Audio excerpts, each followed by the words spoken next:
But I wanted to start with sort of, first of all, to sort of thanks for the invite. Thanks for getting me here and things like that. And to say that I've really had an amazing 2 weeks here. And it's been really, really fun. And one of the striking things about this place, at least for me, is the really wonderful atmosphere that's here in the department and around. And I think that's, it would be very surprising to me if that wasn't extremely conducive to good exchanges of ideas and make sort of the mathematics that's coming out of here better than it would be otherwise. And as far as I understand from listening yesterday, this is Sundar's doing, and you did a good job. And it's very unusual to find anywhere a place as sort of collegial and friendly. And thanks to all the various people who sort of brought me out into the big city while I was here and showed me different things. It's really been a lovely, lovely time. So let's see. I wanted to start, before I get to the actual politics, I wanted to start by sort of talking about Sundar and I's relationship, and sort of started from chronologically as best I can. So I was thinking back to when I first met him, and I realized that I had a photograph of our first meeting. It was a nice time together. There it is. I don't know if you can see, that's Sundar on the right. He looks a little different now, but that's what he looked like. Yeah, that's me on the left, and we were sharing a beer. And that initially, sort of our relationship developed since then, but I have to say that first meeting, it was somewhat of a one-sided affair.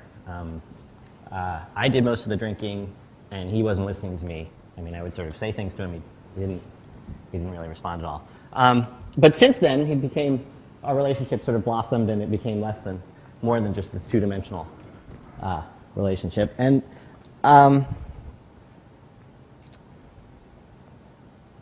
so here's the thing about mathematics, at least for me, which is that there are nice ideas and there are nice expositions, but every once in a while you come across something that somehow touches something that's further inside you.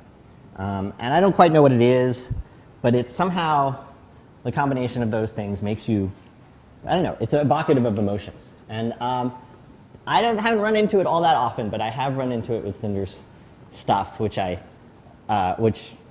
was exposed to before I actually met the man. And I have to say that in the subsequent years of hanging out with you and having a relationship with you, that somehow those emotional things have sort of transferred to or have been mirrored in our relationship. And I think the wonderful thing, and I think it was touched upon yesterday in terms of various forms, but something that's really striking about Sundar is that if you look at his face and you're interacting with him, the emotions that are expressed on his face are like a wave that kind of hits you. And so when he's joy or pleasure about something is something that kind of bowls you over. And I was sort of listening to some of his former students talk about the opposite sets of emotions. And I have to say that I have never seen a better look of either frustration or disdain than what comes out of Sundar's face when he said, and I don't know whether that's some sort of classical dance training, like we saw last week of expressing emotions on your face, but anyway, it's quite impressive. Quite an impression. So, so that got to me thinking, along with various people's recollections of Sundar before I knew him. There's a lot of people who've known him much longer than I have, but of this French beard and this sort of, and so I started thinking, here's this expressive person. I wonder what did he look like? What did he look like when he was younger? And so I had no way of doing that, and I was here, but I'm relatively internet savvy, and so I had a good idea, which was I was going to do a Google image search to sort of see what the pre-bearded Sundar might look like. So I did a Google image search, VS Sundar, and I came up with a very surprising result, which is I'm surprised that none of the people who claim to have known him since he was a child sort of really said anything about this version of VS Sundar, which appears as the picture. And I just, what's really amazing is is that really, I don't know how you did this, Sundar, but how you turned from that as a 20-year-old into the handsome man that you are now, I don't quite know how you managed to pull that off, but everybody has benefited from that transformation. And in addition to, I was sort of very impressed with all these people who knew Sundar for much longer than I, but I felt like I really need to say that I have some claim that most people here don't have, which is I spent a year living with Sundar, which I don't think everybody else can say that for sure. And I put living with quotes because it needs a little backstory. This is a picture of my younger daughter, Simone. And this was about the age that I was living with Sundar. And so this is kind of pretty good. It's a picture about water that's about 65 degrees Fahrenheit, so not warm. And on a day that's maybe 65, 70 degrees. And this is what she'll do. She doesn't say much, but she'll just kind of go after things in this way. And so this is about this time. I was at home and I was doing dishes, and so I was doing the dishes over here, and she was over there, and I asked her whether she was hungry. She was sitting on the floor, I think. I asked her when she was hungry. And what came out of her mouth, I'm not sure if I can really reproduce it, but it was a rather shocking thing that came out of her mouth. She said, so I said, "Are you hungry?" And she wasn't speaking very much, and she went, let's see if I can get it right. It's something like this. And for me, I had only heard that type of expression multiple times, but one other times before. So I was looking this way, right? And she was on the floor, and she just said, And this is what flashed into my brain. So I turned around, and there was that. And I was thinking, what I just heard. So that went on for a full year, because for a full year, that was how she expressed herself in her most brutal forms.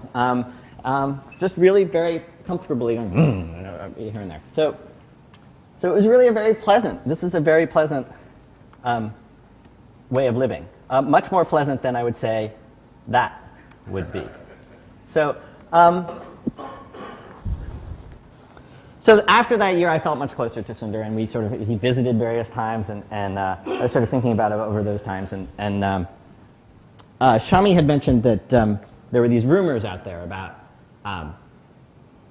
Sundar, sort of engaging in some alcoholic consumption while doing math, and he sort of assured us that that was not the case. Now, I can say, regardless of that fact, that shooting pool and consuming alcohol is a very different story, and that consuming alcohol while shooting pool is something that Sundar can do quite well, and so well that I remember a particular incident where we went along and we were playing some pool, and I fancy myself a decent pool player, and there's Sundar literally staggering around the table, sort of to the various things with his stick, and he would get to, I don't know if you know these, have you ever seen these documentaries of these surgeons with Tourette's syndrome?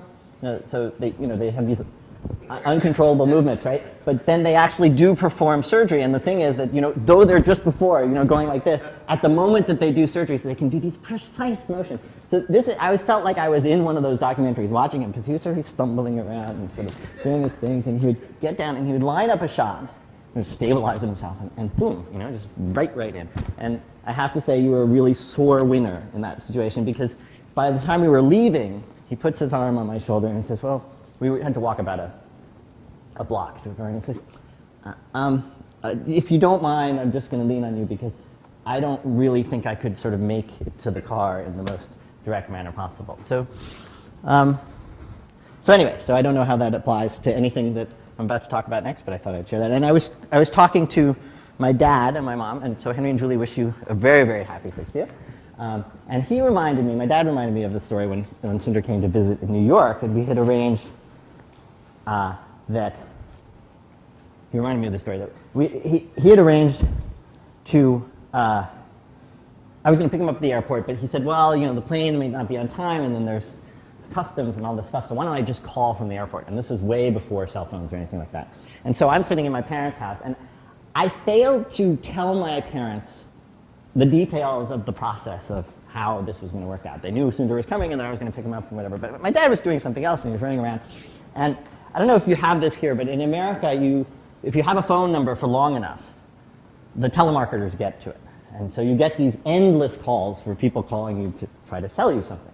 And the feature of these calls that you learn very quickly is that these people who are telemarketing are sort of calling several people at once, because most people don't answer the phone. And so then when they somebody picks up, their screen lights up and they sort of have to reorient themselves and figure out who it is they're talking to and get their speech ready. And so typically when you pick up the phone and you say hello, there's this long pause, or not so long pause, but like a second pause or so. And so if you're used to this happening, what you do is you pick up the phone, you say hello, and when you see this long pause, you hang up the phone. So the phone rings in the house, and my dad picks up the phone, says hello, nothing, hangs up the phone. So phone rings again about 2 minutes later, and he picks up the phone. Hello, nothing happened. He's getting more and more irritated. And so then sort of third time, because usually they don't call back right away. So third time he picks up the phone, and I was in some other room, and he's very mad, and he sort of hangs up the phone again, and he storms off. And I said, well, who was that? And he was like, oh, some telemarketer. And I said, are you sure? I mean, did they ask for anything? No, it just, that pause. And I said, well, Sundar is planning to call from the airport. And he sort of looks at me and he says, what? I said, Sundar is planning to call from the airport. And just then the phone rang again.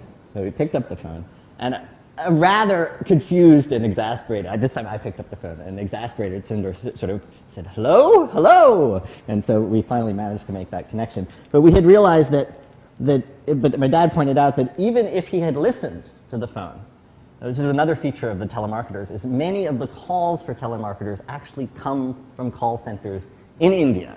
And so that had he actually even picked up the phone, there might have still been some confusion over what exactly was being sold to him and not, rather than arranging for a taxi pickup at the airport.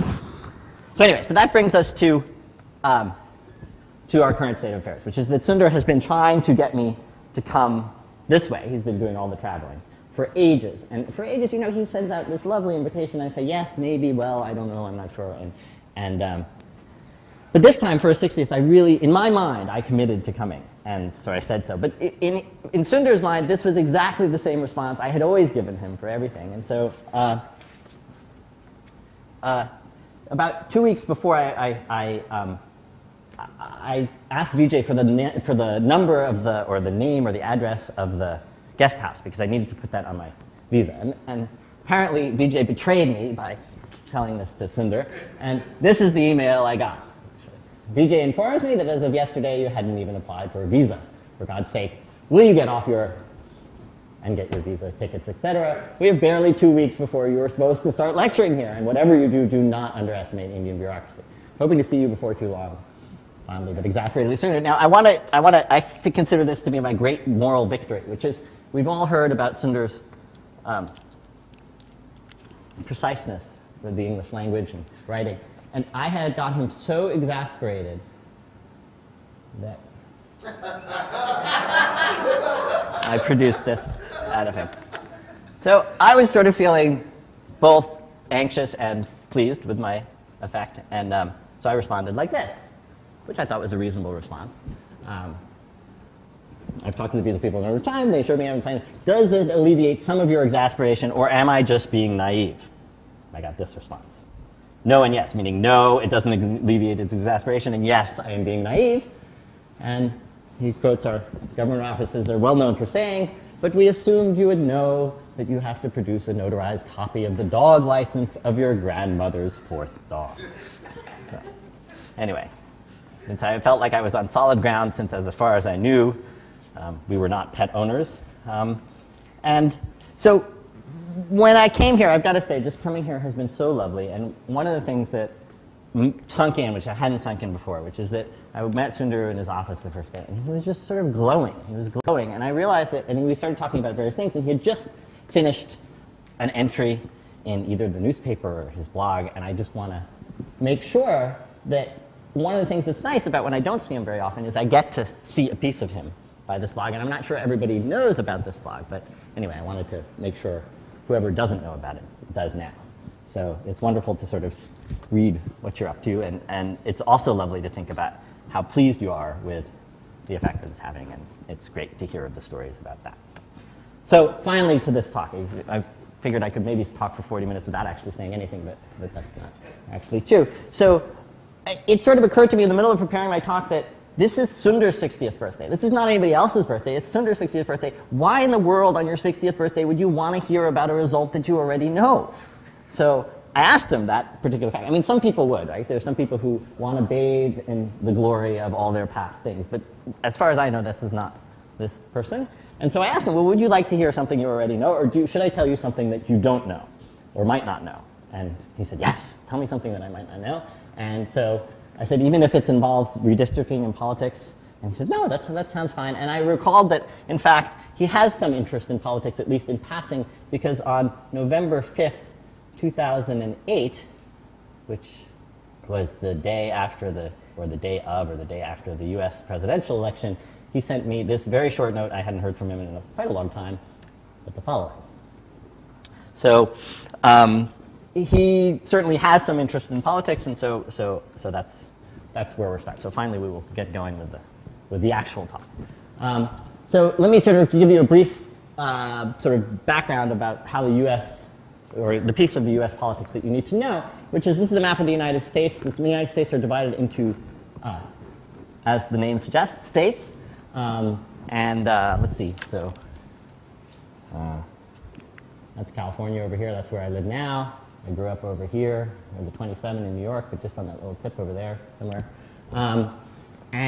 All these states, the U.S. Congress, the body of thing that passes laws, has two pieces. They have a Senate and a House. And the Senate has 2 representatives from each state, but the House has representatives proportional to the population. So, for instance, California, which is a very populous state, has 53 representatives as opposed to, let's say, Oregon, which has 5. And they do this by population. They take the census every 10 years. They divide it up into their fixed number of seats, 430 something, and they divide it up. But with the additional condition that even if you have less population than what you would amount to 1 seat, you automatically get 1 seat. So all these, you think of all these places as being very, very rural places with not very much density.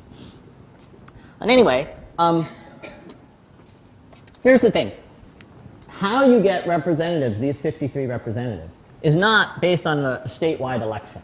Each of these 53 representatives, for instance, have won small elections out of little pieces of the state. So the state is carved off into little pieces called districts, and then in each district, people run as the representative. They have to live in the district to run, and they run as a district member. So as you can imagine,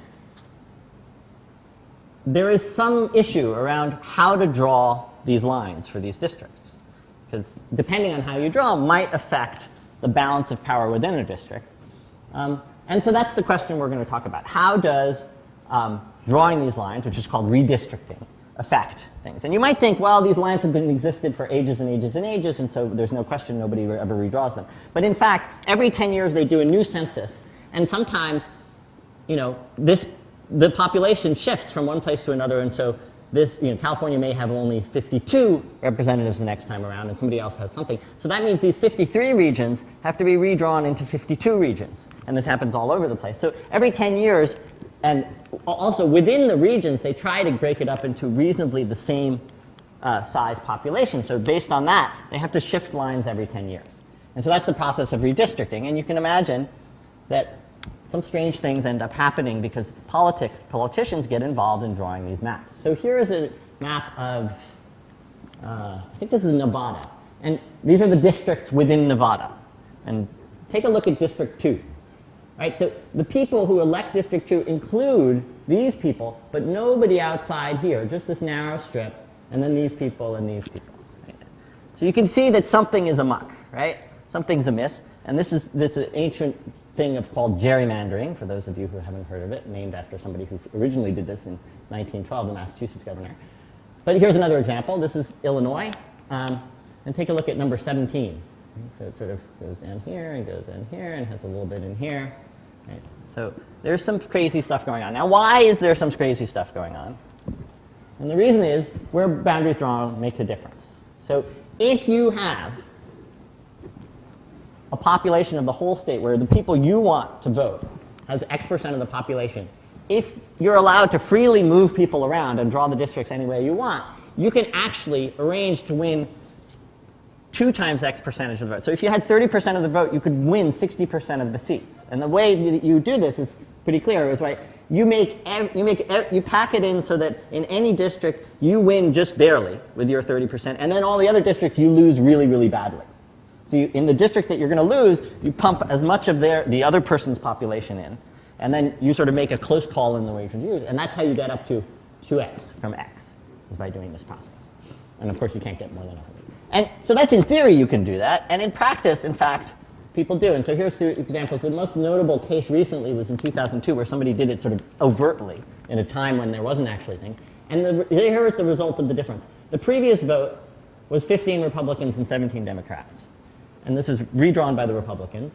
And the outcome of this vote, now it's unreasonable to think that this attitude's changed very much in 2 years, or people moved population in 2 years. So it's not a result of just changing ideas. But the result was that the Republicans picked up 7 seats, okay, out of a total of 32. That's not a bad thing to sort of pull off. And here in Michigan, the same redistricting is sort of a lesser thing. And notice in this case, 7 plus 9 doesn't add up to 9 plus 6, and that's because Michigan, that was a year of the census, and their population went down, so they had to redraw to get 15 instead of 16 districts. And the result was that 7 Republicans and 9 Democrats turned into 9 Republicans and 6 Democrats. And in both these, and I want to point out that in either of these cases, one might say that the transformation this way is what's sort of bad, but it's arguable in Michigan and elsewhere, it's arguable. It may be that the Democrats got the upper hand before and redrew this way, and so that it's actually undoing some bad districting. So I'm going to be agnostic about what's going on, and just to use this as an example of, look, where you draw lines makes a difference, regardless of which is the right and which is the wrong. And in fact, the problem is there is no real easy answer of what's right and wrong. Justice Souter, who was a Supreme Court justice, had this to say, which was the increasing efficiency of partisan redistricting has damaged the democratic process to a degree that our predecessors only began to imagine. And so I'm going to present here a sort of a solution to this problem. And let's see. I have lost track of time. How much time do I have? 15 minutes, okay. All right. So how is the redistricting drawn currently? It's usually drawn by the states and the state legislature with the governor. And so when the state's legislature locally is all in a single party, in the United States there are really only 2 parties, the Democrats and the Republicans. And if there's a sort of if there's some balance within the state legislature, then oftentimes there's sort of some horse trading and various things work out, not so controversially. But in the case where everybody is from the same, the majorities are all from the same party, then you can get some pretty good shenanigans going on. And I should say that there are some judicial and legislative constraints about how districts are drawn. They're supposed to be about the same size or exactly the same size. There's some notion of contiguous, right? That you can't actually just plop 2 people without connecting. That's why there are these connecting lines in that picture before. There are these sort of narrow connecting lines. But it's not very well put. I mean, there aren't very well. The attempt is to make the blocks, or the theory is around making voting blocks that sort of have common interests. So you would sort of put people in a region that have common interests so that one representative could sort of represent the region reasonably well. Okay, so now let me tell you something about fair division, which is what we're the area of mathematics that we're going to sort of borrow from. So here's the basic question in fair division. Here's a cake. To me, it doesn't look particularly appetizing, but anyway. Picture trying to divide this cake among people where what they like is different. So maybe I like the purple stuff. It's really, really great. Where somebody else likes the frosting. It's really, really great. Now, I could cut it in such a way so that every piece looks exactly the same, right? And then no 2 people would be unhappy. They all got each a little piece. But the idea is that actually there's room for something better, right? If I don't like frosting but like the middle part, and you like frosting but don't like the middle part, if we knew that, we could get really, really happy by me giving you all the frosting and taking all the rest. Right? This is the idea that we don't have the same preferences. And in fair division deals exactly with this question, how to divide up resources where you have a different measure of preferences, and how to get to solutions that you're both happy with. And one possible idea of solution that you're both happy with is envy-free. And envy-free means that you look at everybody else's piece and you say, I got the best one, or at least I got at least as good as the best one. Right? And it turns out remarkably enough that this is possible, that with a bunch of people and a different set of preferences with very low assumptions on those preferences, it is possible to divide up things in such a way that everybody is happy in this notion of envy-free. So there's this notion, I'll just sort of say that there's this notion of I want to stress multilateral evaluation, which just means two different people might have different views about what's good and what's bad. And, okay, so let's get back to redistricting. So the first thing you do is imagine you're the independent judge or somebody who's going to try to carve up the districts and be fair, right? Not be partisan, but be fair. What being fair means is not so easy to define, right? So here's why. Right? A reasonable first thought is say, oh, okay, so the Republicans, let's say, have a 45% vote in the state, and the Democrats have a 55%. So let's try to make it so that a reasonable and fair thing would be that 45% of the districts are won by Republicans and 55% are won by Democrats. So that by the time you represent in the House, the percentage of each party is the same as the voting percentage. But the point is that that actually isn't possible, okay, necessarily, based on geometric constraints. So imagine a very closely divided state, 52-48, where people are homogeneously mixed. So imagine that it's just like a checkerboard of people, or sort of static of people, so that I live next to people who are very ideologically opposite from me and stuff.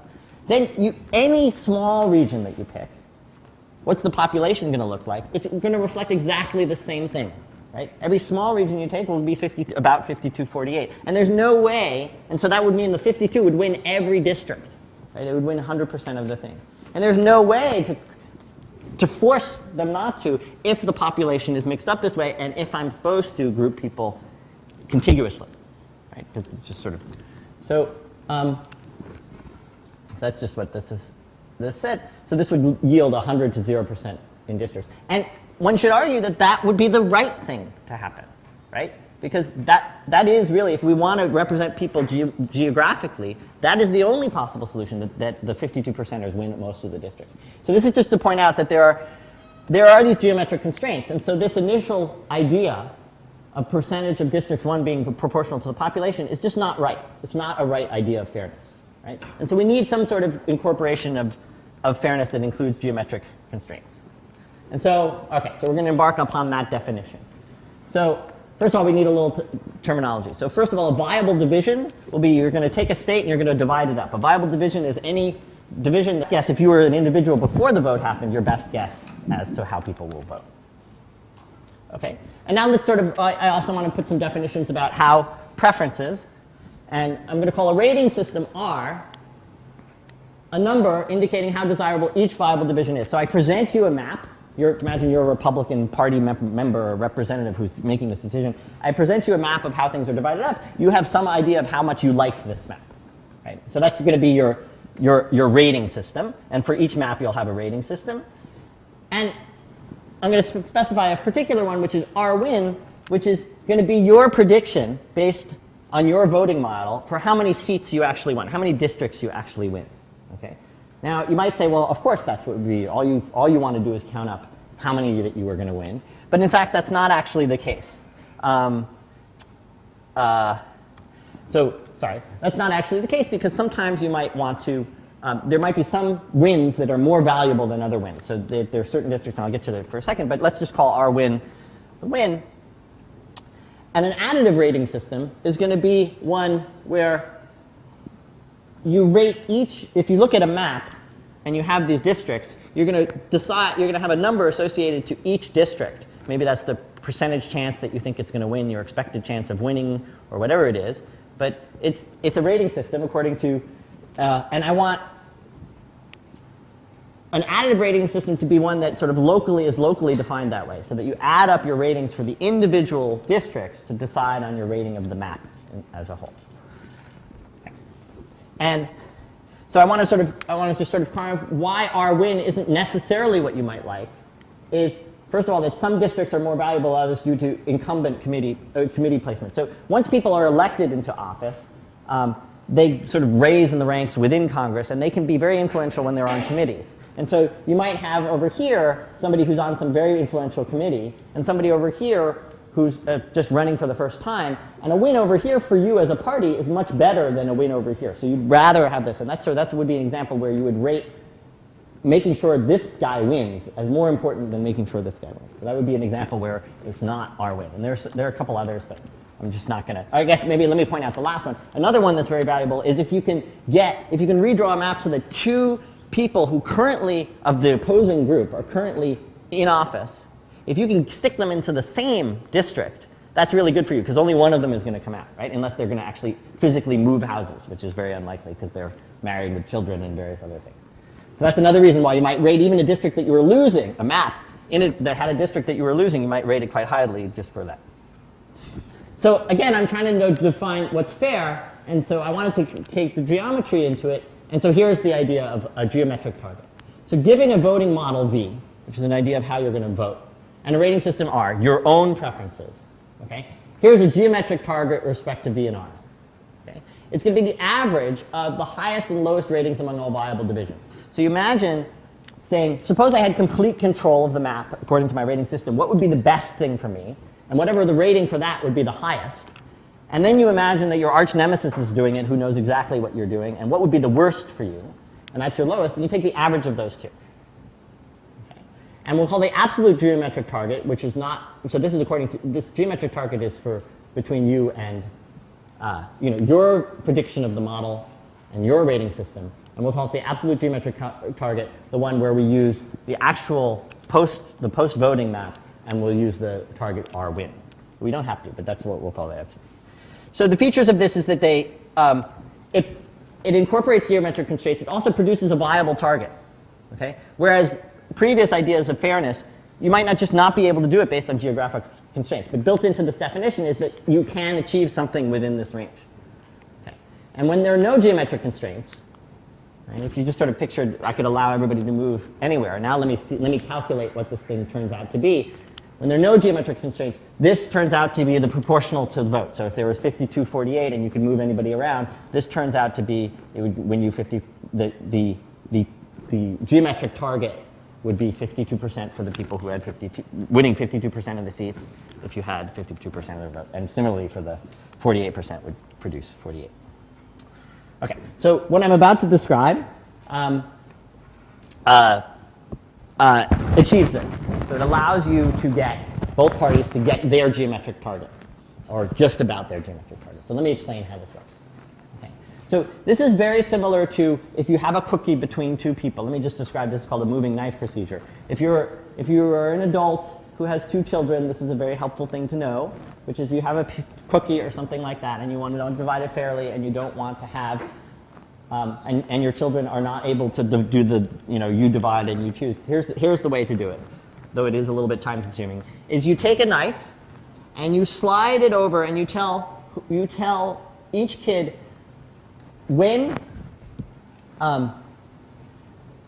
tell each kid that they should yell stop as soon as they like the piece that's getting bigger. Right.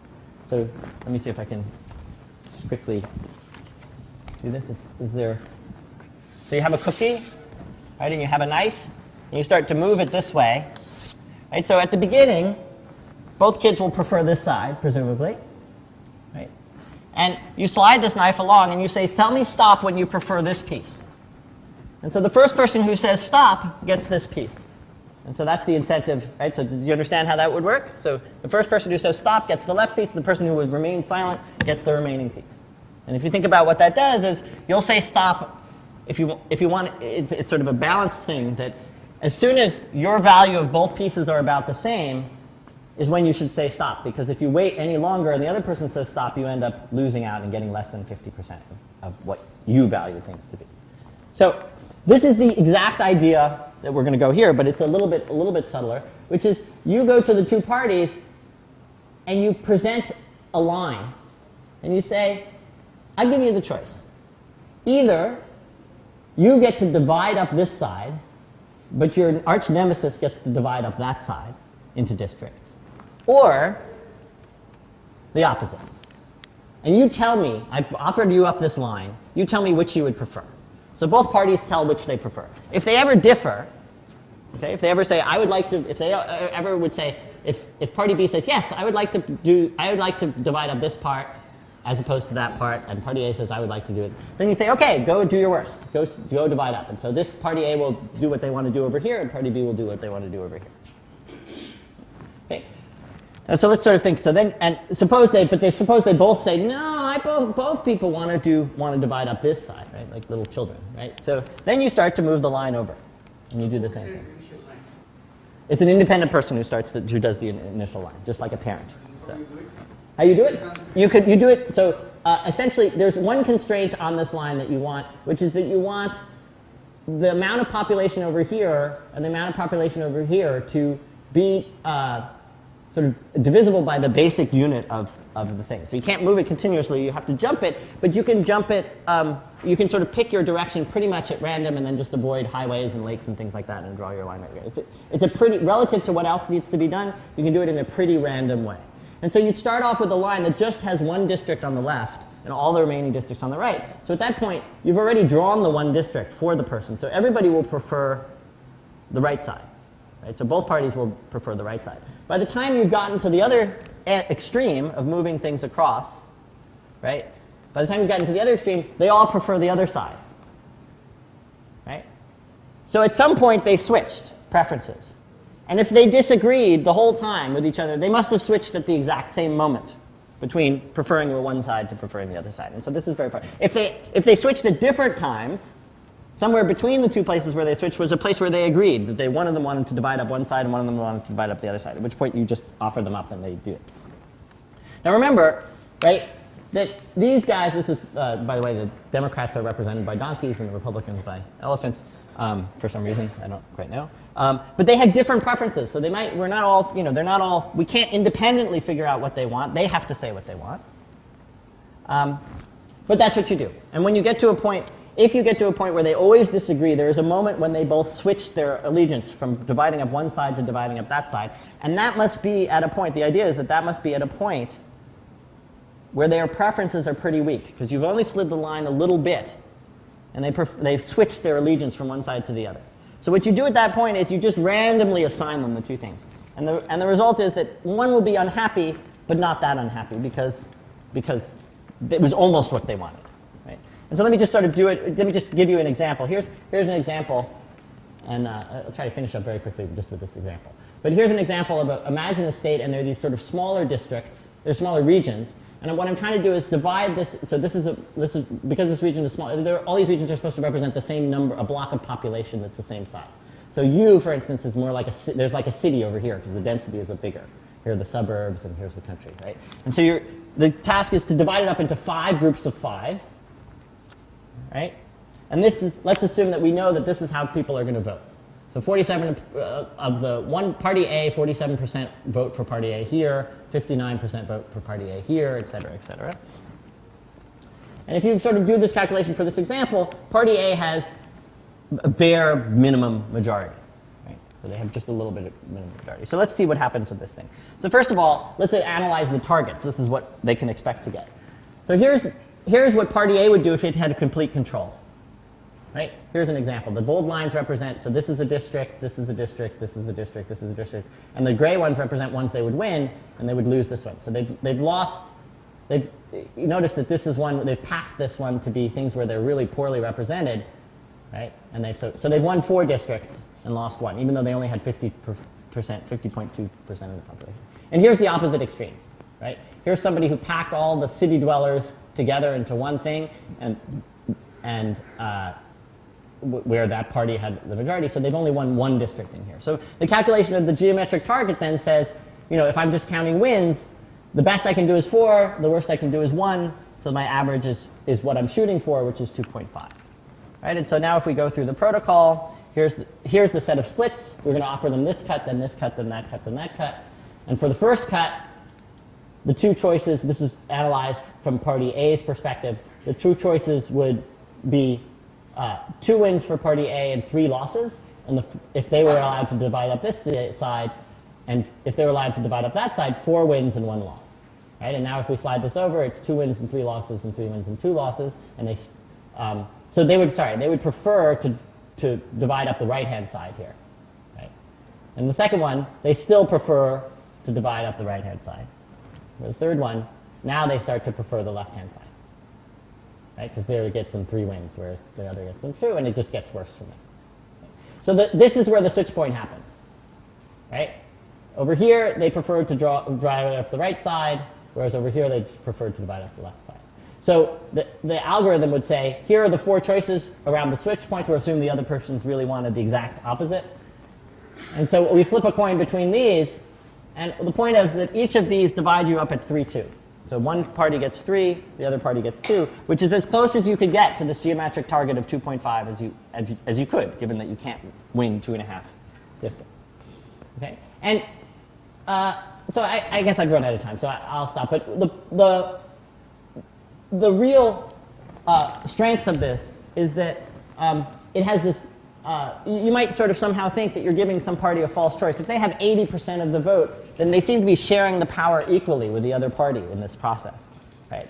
But actually that's not true, because just being able to draw the lines doesn't help you if you don't have the population. And in particular, it says that the choices that are being offered to you give you an opportunity to achieve something better than average. And the reason that is if I have this with the 2 choices where I get to divide up this and the other party gets to divide up that, or the other party gets to divide up this and I get to divide up that, think about the wins think about taking this map and taking this half of the map and putting it over here and put this half of the map over here. And what you've got here is your best possible map total, subject to this line. And what you've got here is some other map that's maybe your worst, or maybe not so bad. Okay? And the average of these 2 outcomes includes the average of your best with something not possibly as bad as your worst, but that's at least your geometric target. So you know one of the 2 choices was at least as good as your target. So let me stop there, because I don't want to take up my time. But that's the result. It's sort of I took great pleasure in the following, which is that when proposing this result, I ended up in the land of political scientists. And political scientists, I'm going to make gross generalizations here, but it turns out it's a field that values speaking louder and intimidating other people. So basically, it's not that your ideas are necessarily better or worse, it's whether or not you can just get enough people on your side and intimidate the other people. And so, for some reason, I got embroiled without any doing on my part in a very one-sided exchange where I was sort of, the ideas of this paper were being attacked by people who actually had not read the paper. But this included the following statement, let's see if I can get this right. It is the nature of mathematicians to take old and discarded political science ideas and refashion them and call them their own, was the actual quote that was said. So there's much debate about friendliness and the unfriendliness within various mathematical subjects, but I am happy to say that I am not a political scientist. And many happy returns, Sundar. It's really, really great to be here. And